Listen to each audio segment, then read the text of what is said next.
Afternoon, everybody. So I'm Mike Williams with the BlueGreen Alliance, and we are proud to be here in Pittsburgh today for this truly historic moment. 8 of America's largest unions and 6 of its most influential environmental organizations have worked to put together a bold and pragmatic platform called the Solidarity for Climate Action. Solidarity for Climate Action focuses on how we can create and sustain good-paying jobs for workers in communities around the country while fighting economic inequality, and addressing the urgent climate crisis. This platform calls for rapid reductions of greenhouse gas emissions to put America on a pathway of reducing its emissions to net zero by 2050, and investments in clean and renewable technology and energy efficiency with a focus on ensuring jobs created by this effort are good-paying jobs that will create opportunities for workers in communities across the country. Solidarity for Climate Action would respond to the climate crisis on the scale that science demands while simultaneously addressing inequality in so many of its forms. It can be found on the BlueGreen Alliance website at bluegreenalliance.org/climateaction. Now, we're live here in Pittsburgh, but if people on the live stream have questions, you can email them to Eric Steen. His email address is erics@bluegreenalliance.org. That's ERICS@bluegreenalliance.org. We'll try to get them here during the Q&A session. So we urge leaders from across the country to embrace this platform, and we look forward to working with them to build a stronger, fairer, cleaner economy that works for all Americans. And I'm exceptionally honored that we have a number of our partners here today, and especially honored that we have the co-founder of the BlueGreen Alliance here today to share this moment. Leo Gerard is a titan of the labor movement, and it was through the United Steelworkers and the Sierra Club's leadership and shared vision that this organization, this joint movement was born. So thank you, Leo, for your leadership, your vision, your support for this effort. Ladies and gentlemen, United Steelworkers International President, Leo Gerard.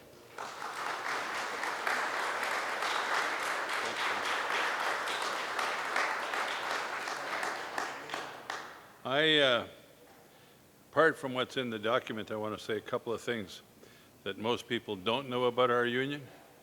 Our union was dealing on environmental issues.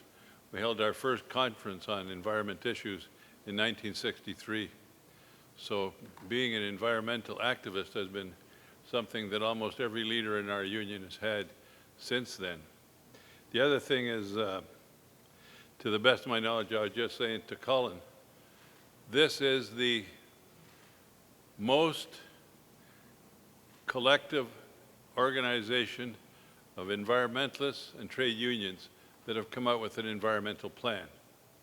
And in fact, I would venture to say that the BlueGreen Alliance developing the Solidarity for Climate Action document that we worked on for almost 2 years, from start to when we went ready to publish. It is the most comprehensive document of bringing labor and environmentalists together, more than anything that's been brought forward in any of the political challenges going on right now in Washington and at most state levels. I am extremely proud of the work that our partners have done with the steelworkers and forming the BGA, BlueGreen Alliance. The other hard reality is that when the steelworkers and Sierra Club got together almost 12 years ago now to talk about could we work together on finding some solutions to climate issues, it's a joke, but not a really funny joke. Dave Foster, myself, and Carl Pope thought this was really a big deal.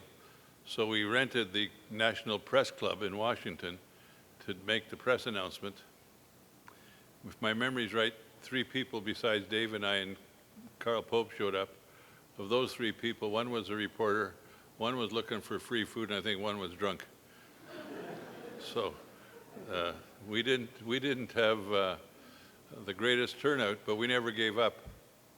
And the fact that we never gave up gave us an opportunity over all these years to talk about how labor and environmentalists could work together.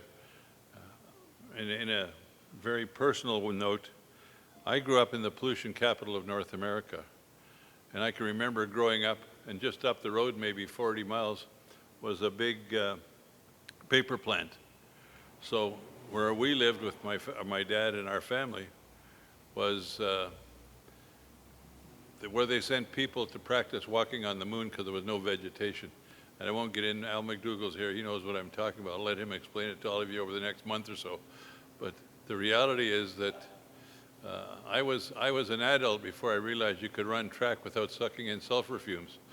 And when we drive up to see my uncle, 40 or 50 miles away, we were kids, we'd jump in the back of the car and hold our nose and hold our breath because it smells so bad like rotten eggs. And I can remember my dad saying, "Kid, that's the smell of good jobs." And otherwise, if people would say, "Look, you can have good jobs or a clean economy, but you can't have both."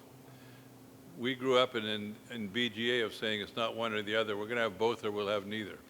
And this document that you can get online from BlueGreen Alliance Solidarity for Climate Action, as I say, is the most comprehensive statement brought together by environmentalists and trade unionists so far, either in the United States or Canada, and maybe even more than most documents out in Europe that they've been working on this. So I'm tremendously proud of this. I would hope that our membership will take a look at it. I hope that our activists will take a look at it. I hope that our staff will take a look at it. In fact, we intend to mail it to all of them with some notes that go with it. So thank you very much to Mike and Mike's team. Mike has been the leading coordinator of our activities, calling the meetings together. Along, I would be remiss if I didn't say Roxanne Brown from our legislative office and Anna Fenley from our legislative office have been working closely. And then I'll turn it over to a true friend and a true ally on issues and on coordinating, not just on environmental issues, but also some of the issues of income inequality that he feels very strongly about. And he's now the executive director of National Wildlife Federation. And all I can tell you is I get a copy of their bulletin every week that it comes out. And every second week they ask me for money. So if I pay for the first week, they don't give me the second week. But Colin has, all joking aside, Colin's been a true stalwart for an environmental document that included labor and dealing with income inequality. Colin.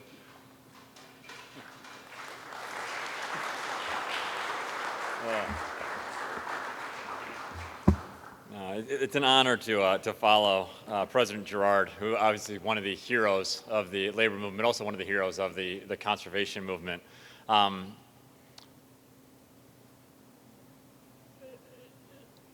We must indeed hang together, most assuredly, otherwise we shall surely hang alone, were the words of Ben Franklin, who was talking about the revolution. The transition to a a high energy, low carbon economy is equally true. If we don't hang together, we're not going to make progress. And right now, there are folks that are trying to rip apart different parts of the coalition that's going to be necessary for progress. This document that you have before you today charts a path forward to get to a net zero economy in a way that's going to leave no worker behind. That we're going to make sure we have good paying jobs in places, frankly, that have struggled for too long. Make sure that clean energy jobs are well-paying jobs and not poverty-level jobs. Making sure that good union jobs are the norm across the country.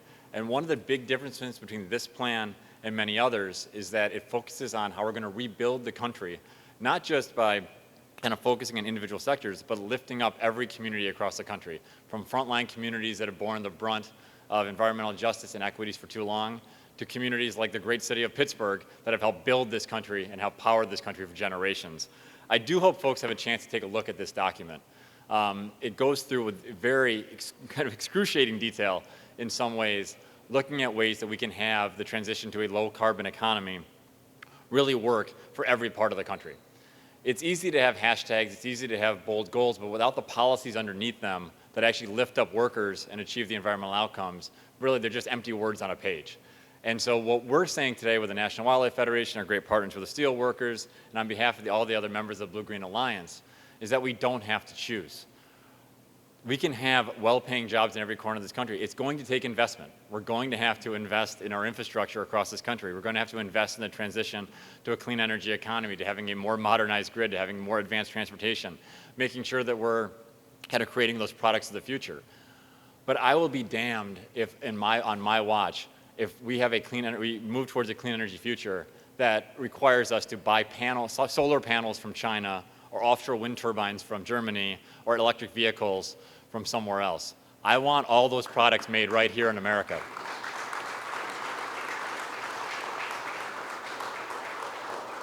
And that means we're going to have an industrial policy in this country. That means we're going to have to make things in this country. Yes, we have to make things that are cleaner. Yes, we have to make things in ways that are smarter. But I will tell you one thing, that the energy we extract, the products we make are made cleaner here in America than anywhere else in the world. And one of the things that this document calls for is a resurgence of American manufacturing in the next few years. So I do hope folks have a chance to take a look at it. We definitely hope all the candidates, both Republicans and Democrats, take a look at it. Because at the end of the day, there's no one better positioned to build the clean energy economy of the future than the American worker. There's no one on behalf of the environmental side that has more confidence in our ability to make this, to meet these great needs than organizations like the National Wildlife Federation. But the only way we're going to do it together. And I'll just end with this. Leo Gerard had a vision, I guess almost 15 years ago, that we could have solidarity between the environmental community and the labor in a big way. And across all of labor, the service unions, the public employee unions, the building trades, the manufacturing unions. It's not always easy. There are places where there's disagreements. There's disagreements around projects, there's disagreements around individual policies. What you see in this document is the 95% that binds us together. It's the big stuff we all agree on. It's easy to focus on the few extreme issues, and that's obviously where a lot of the media attention gets focused on the few things that folks disagree about. There is a lot of commonality. There's a safe space for Republicans and Democrats to be both pro-worker and pro-environment at the same time. Leo has been leading that charge for decades, and it's really just to be an honor, and frankly, the house that Leo built, to be unveiling this great policy today. So let's give Leo one quick round of applause.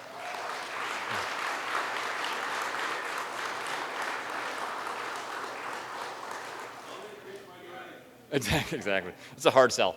And look, I mean, and this building is a living testament of among what we want to see across the entire country. One of the things you'll see in this document is a lot of focus on energy efficiency and rebuilding our building stock in this country. We could save 20 to 30% of the energy we use just by being more efficient. There's no place that's done this better than this very building right here, between amazingly efficient lighting systems, heating and cooling systems, state-of-the-art windows, and it all paid for itself within a handful of months and years.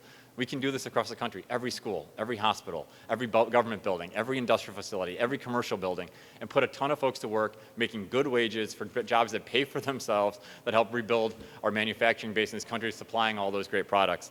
We can do what the steel workers have done right here. So to all the steel workers in the crowd right now, I just want to say thank you. I don't know if you fully appreciate the leadership role that you are all playing across the entire country. Not just fighting for workers, not just helping organize in the clean energy space or in different places, but really showing the way, not just through words, but through deeds. That all starts with your leader, Leo Gerard, and I'm just honored to be with him today. And I also just want to thank Mike Williams, who stepped in as the executive director of the BlueGreen Alliance and just done a phenomenal job. And frankly, we're trying to convince him to keep that job right now, so I'm going to make the hard sell on live stream television to do that. This is an important document. You know, I know you guys get a lot, and it's easy to read 280-character tweets. It's 8 pages. Give it a look. Take a look at the ideas, and then push it out to everybody you possibly can so they take a look at it. One of our greatest partners in the BlueGreen Alliance, as part of this combination of union and environmental groups, has been the Service Employees Union, SEIU.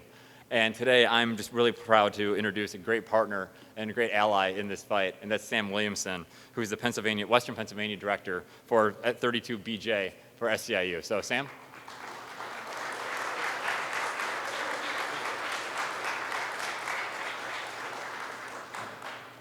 Good afternoon, brothers and sisters. It's great to be here today with all of you. I'm actually standing in for Gabe Morgan, who's the vice president of 32BJ, but still in transit as he makes his way from Philadelphia to Pittsburgh for this event. So SEIU is really proud to be part of the BlueGreen Alliance and to stand here today to lift up this platform.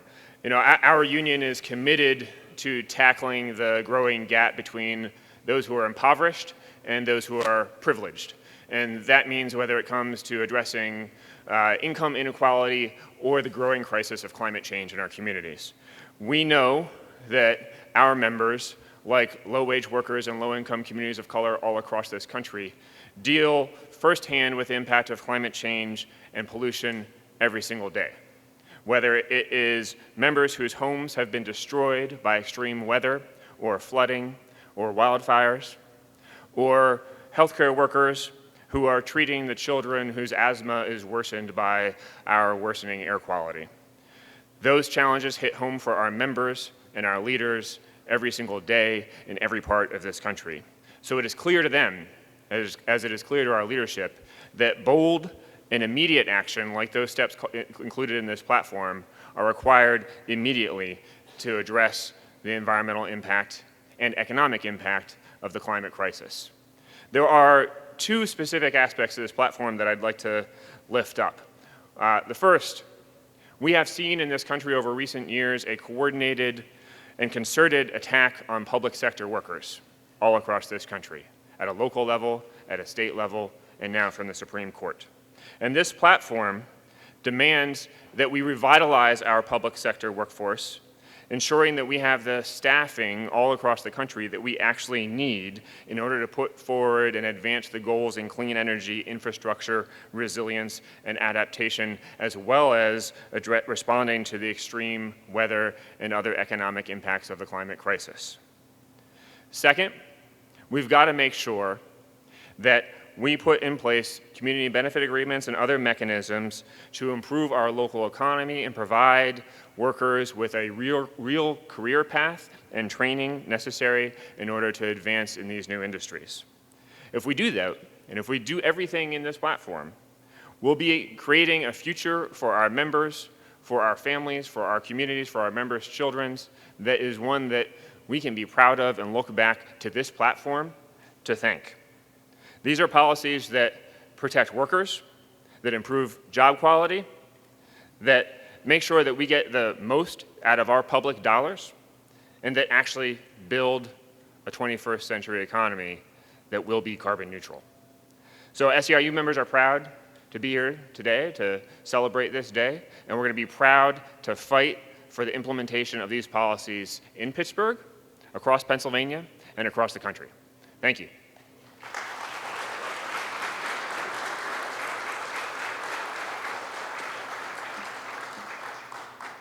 So thank you again, everybody. Just again, the Solidarity for Climate Action platform, it's a bold, it's a pragmatic, it's an impressive document that was the result of a number of months of direct work. Since before the 2018 election, we started working on this. And then on top of many years of work that both Colin, Leo, and Sam pointed out. And so just again, I mean, this platform aims to address the joint crises of economic inequality and climate crisis by looking at rapidly reducing greenhouse gas emissions to net zero by at least 2050 with massive investments in clean, renewable technologies, energy efficiency.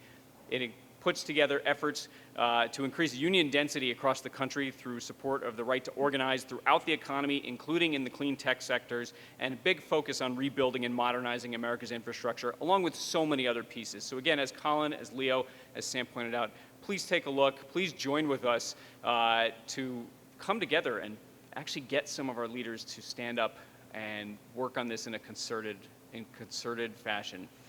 So again, thank you all for being here. We'll be open for some questions. You can find our platform, again, at bluegreenalliance.org/climateaction.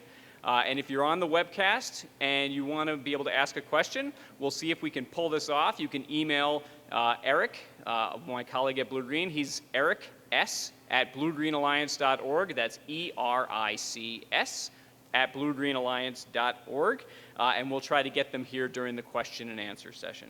So again, we urge leaders from across the country to embrace this platform, and we look forward to working with them to build a stronger, fairer, cleaner economy for all Americans. And with that, we're happy to take any questions from the media.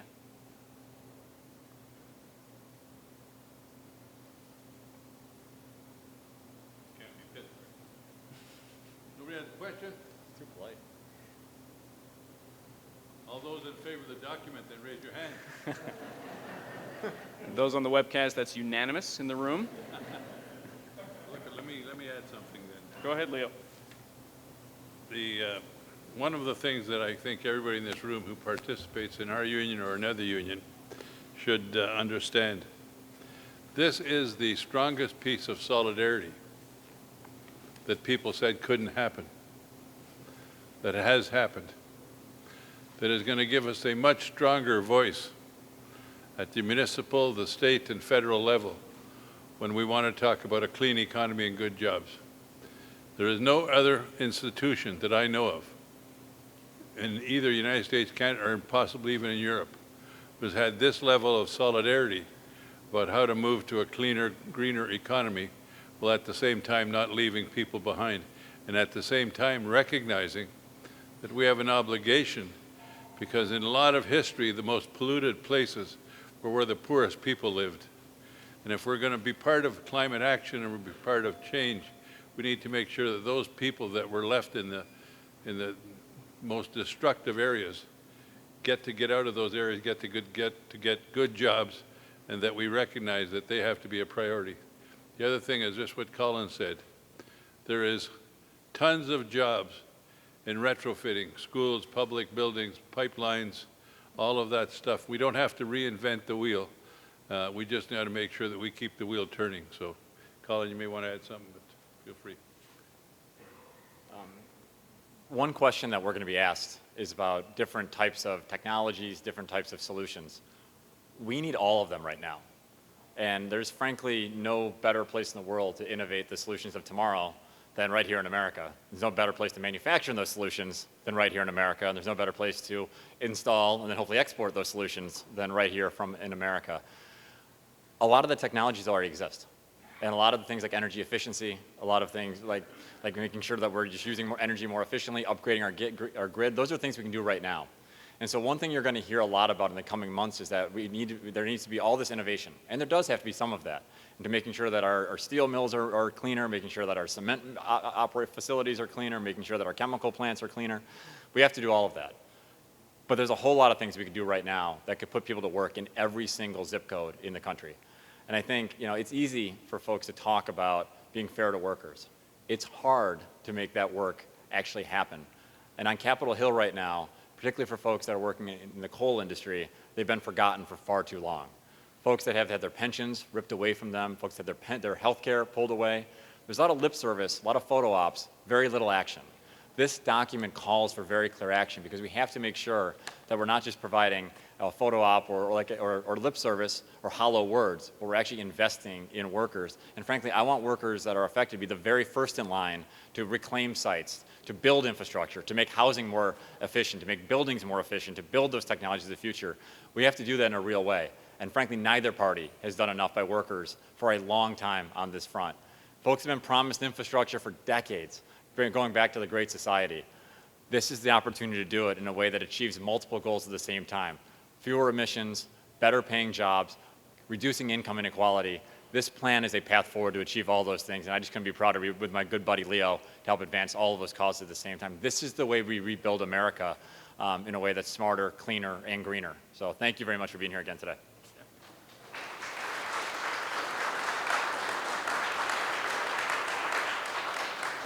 I want to add two things before I rush to the elevator. As hard as we've worked at this, no one's worked harder than Mike.